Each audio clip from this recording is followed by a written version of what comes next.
তোমার জন্য কত কষ্ট করছে, তোমাকে গর্ভধারণ লাগছে, পেটের মধ্যে তোমার মা তোমাকে রাইখা কোনো কাজ করতে পারে না।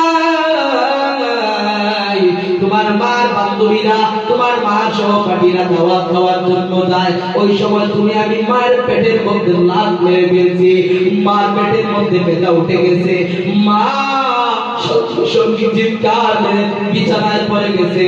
ওই মা আবার যখন আপনাকে আমাকে প্রসব বেদনা, এত কষ্ট আল্লাহু আকবার, আবার 2 বছর টানা বুকের দুধ আপনাকে আমাকে পান করাইছে। ওই মাকে কষ্ট দেওয়া যাবে? আমার জীবনের মাকে কষ্ট দেওয়া যাবে? ওই বাবাকে কষ্ট দেওয়া যাবে? বাবা কাজ করে টাকা 500 টাকা রোজ বাসায় যখন চলে আসে, আপনার জন্য খাবার না নিয়ে আসে না, বলে ঠিক না বেটি? নিজের মুখে খাবার দেন না, সন্তানের মুখে খাবার দেন, এই মানুষটা হচ্ছে বাবা, ঠিক না বেটি? এত মায়া করে আপনাকে মাদ্রাসার মধ্যে দিয়েছেন, ওই মা ওই বাবা চায় আমার সন্তান যেন ভালো হাফেজ হয়, ওই সন্তান যেন ভালো আলেম হয়। প্রত্যেকটা বাবা আমার চাওয়া, ঠিক না বেটি? না তোমার মা তোমার বাবা মাদ্রাসায় দিতে খাবারের জন্য? না না না, মাদ্রাসার টাইম খাওয়ার জন্য তোমার মাদ্রাসায় দেন নাই, মাদ্রাসায় দিতে আমার ছেলে আলেম হবে, আমার সন্তান হাফেজ হবে, আর ওই ছেলে আমি মারা যাওয়ার পর জানাজা পড়াবে। এটাই তো মা বাবার চাওয়া, ঠিক না বেটি? তুমি ডাকতে বলে 3 ব্যক্তির সঙ্গে তোমরা বেয়াদবি করিও না। 3 ব্যক্তি কারা? নবী বলে 1 নাম্বার হচ্ছে তোমার মা তোমার বাবা। 1 নাম্বার কে বলেন? আওয়াজ দিয়ে। মা বাবার সঙ্গে বেয়াদবি করিও না যুবক। ওই মা বাবার সঙ্গে বেয়াদবি করলে আল্লাহর আরশ পর্যন্ত কেঁপে উঠে। এই জন্য মা বাবার সঙ্গে বেয়াদবি করা যাবে? আমাদের অনেক ছাত্র আছে, আমি দেখছি মার সঙ্গে বেয়াদবি করে। এক ছাত্র তার মাকে এমন ভাষা দিয়ে গালি দিয়েছে, কোন মানুষকে এই ভাষায় গালি দিতে 1000 বার চিন্তা করে। গতকালকে মাগরিব পরে দেখলাম এক ছাত্রের মা আসতে থাকে দেখার জন্য, সেও তার মার সঙ্গে বেয়াদবি করেছে। এই জন্য মা বাবার সঙ্গে বেয়াদবি করা যাবে? আওয়াজ দিয়ে বলেন, বেয়াদবি করা যাবে? ওই মা ওই বাবা আপনার জন্য কত কষ্ট করে,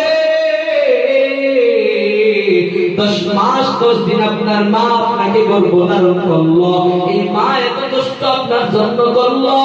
ছোটবেলায় আপনি যখন পায়খানা করতেন, প্রস্রাব করে দিতেন, মা ওই ঠান্ডার মধ্যে শীতের দিন ঘুমাইছেন, কিন্তু তোমারে আমার কোলে রাখছেন, কারণ আমার সন্তানের কষ্ট হবে, ঠিক না বেটি? আওয়াজ দিয়ে বলেন, ঠিক না বেটি?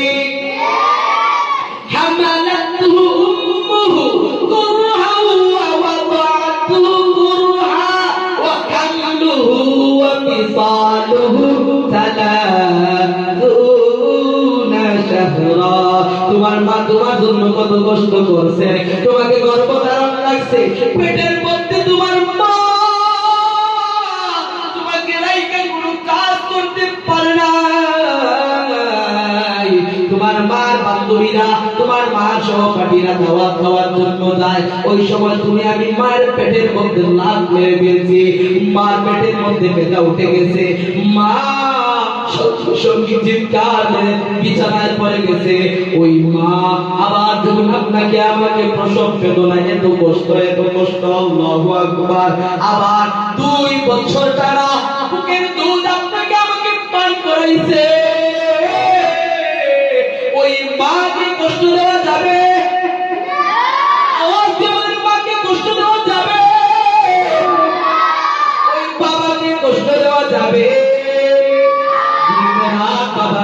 করে টাকা 500 টাকা রোজ এর থেকে বাসায় যখন চলে আসে আপনার জন্য খাবার না নিয়ে আসে না, বলে ঠিক না বেটি?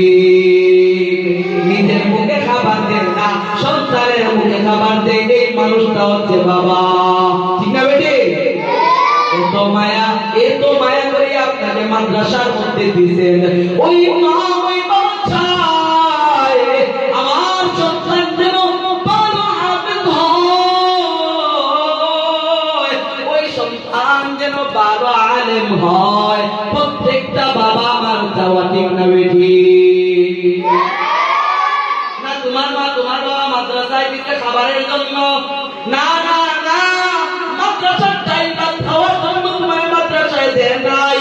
মাদ্রাসায় দিতে আমার ছেলে আলেম হবে, আমার সন্তান হাফেজ হবে, আর ওই ছেলে আমি মারা যাওয়ার পর জানাজা পড়াবে। এটাই তো মা বাবার চাওয়া, ঠিক না বেটি?